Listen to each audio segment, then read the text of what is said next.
Hey everybody, we're 1 week away currently from the release of Total War Warhammer 2, and we're getting hit with a myriad of footage from YouTubers and press sites and from Total War itself as they're doing daily streams in the run up to launch. Some interesting news has also been released outlining some info about the combined map. For the uninitiated, the combined map is a feature for both owners of Warhammer 1 and Warhammer 2 that will release sometime after Warhammer 2's launch. If you only own Warhammer 1, you don't get it, and if you only own Warhammer 2, you don't get it. So, I've gone through the blog posts that Creative Assembly have put out, and I'll do my best to outline the most interesting features we know so far. The combined map for Warhammer 1 and 2 is now named Mortal Empires. Mortal Empires will be the name given to the combined map for Warhammer 1 and 2. CA have said that, quote, "We know that not all empires and characters featured in Mortal Empires are mortal in the truest sense of the word, but compared with what may be stirring on the distant horizon." So this is a nice little tease at the end of the blog to get the conversation started about where they're going in the future.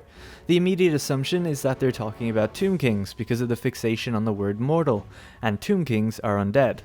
However, I don't think this theory quite fits. If Tomb Kings is Warhammer 2 DLC, then they'll presumably be in the Mortal Empires campaign just like every other race, just like the vampire counts. Calling this combined map Mortal Empires means they're naming it relative to the other campaigns, which means it may be indicative of what Warhammer 3's combined campaign will feature. I don't know much about Warhammer lore, so when discussing this on Twitch, the chat reckoned that it could have something to do with Chaos Gods, as they are truly immortal. When looking at the geography of the Warhammer fantasy world, this theory holds a bit more ground for me, although I would hope that they would branch out further and explore Nippon and Cathay. Ultimately, we'll have to wait and see. Expanding out that far would create a third campaign map the size of the entire world, something that's never been done in a Total War game before. Mortal Empires will evolve. Creative Assembly stated in their blog that they want to update the start positions of old world lords in Mortal Empires. Quote, "We're aiming to create unique starting positions for more of the old world legendary lords who currently share the same spot. Like pretty much every part of the series so far, Mortal Empires will evolve." From reading through discussions on Reddit, many seem to assume that Warhammer 1 will receive updates and move their starting positions around. However, by the wording of this quote, it seems more likely to me that they'll be updating them for Mortal Empires only. They don't say, "We'll continue updating the old world" anywhere here, but rather say that Mortal Empires will evolve as they move old world lords around. Norse Kill won't be playable in Mortal Empires at first. Due to scheduling, CA have stated that Norse Kill will not be playable in Mortal Empires for the initial release, but will arrive at, quote, "in a patch soon afterwards." This is fair enough. I think it's a better decision to release the map first and update it later if needs be, especially given the amount of content that will be in there. It is, however, a little bit weird that Norske, the pre-order bonus for Warhammer 2, which is a DLC for Warhammer 1, won't really be available if you own both games. It's just a bit weird, but hey, that's development. The combined map is not strictly combined. Despite calling it a combined map for a long time, it seems the map is not strictly combined in the traditional sense of the word. Quote, "The Old World and Eye of the Vortex campaign maps are designed to be standalone. They're different shapes and don't fit together." I think what this means is that the maps were designed at different scales, just like how a mini-campaign has Athel Loren as a large map in terms of physical geometry. The Old World is extremely large in scale when compared to the Vortex campaign, for instance. It'll be interesting to see if the new map scales up the Old World or will scale down the Vortex maps to make them fit correctly.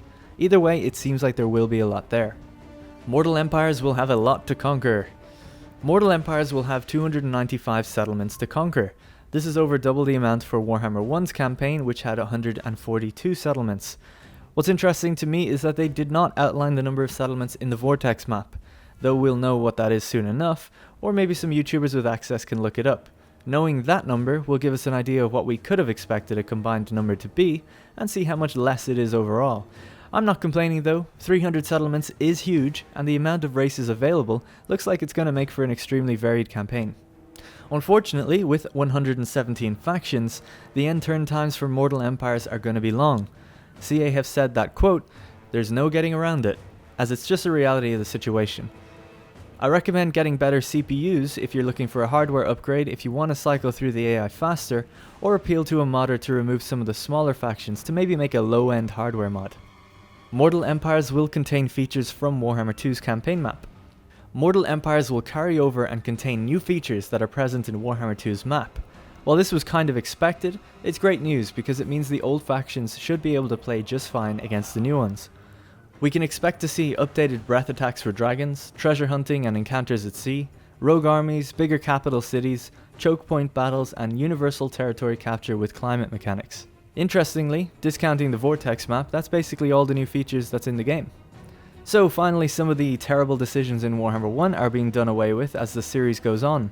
Factions can now conquer what they want, but climate will provide benefits and drawbacks. This appeases the lore, and it also appeases Total War fans who just want to conquer. Also, races are now broken into factions led by legendary lords in their own start positions. This is going to happen for the old lords in the Mortal Empires campaign, so it's much better than having a generic name like Empire that starts in one spot with several lords. That was quite a large complaint from Warhammer 1, and I'm glad to see it be rectified in Warhammer 2. Cities on the campaign map will get bigger, though we'll wait to see how the building system plays out, and bridge battles are back in the game.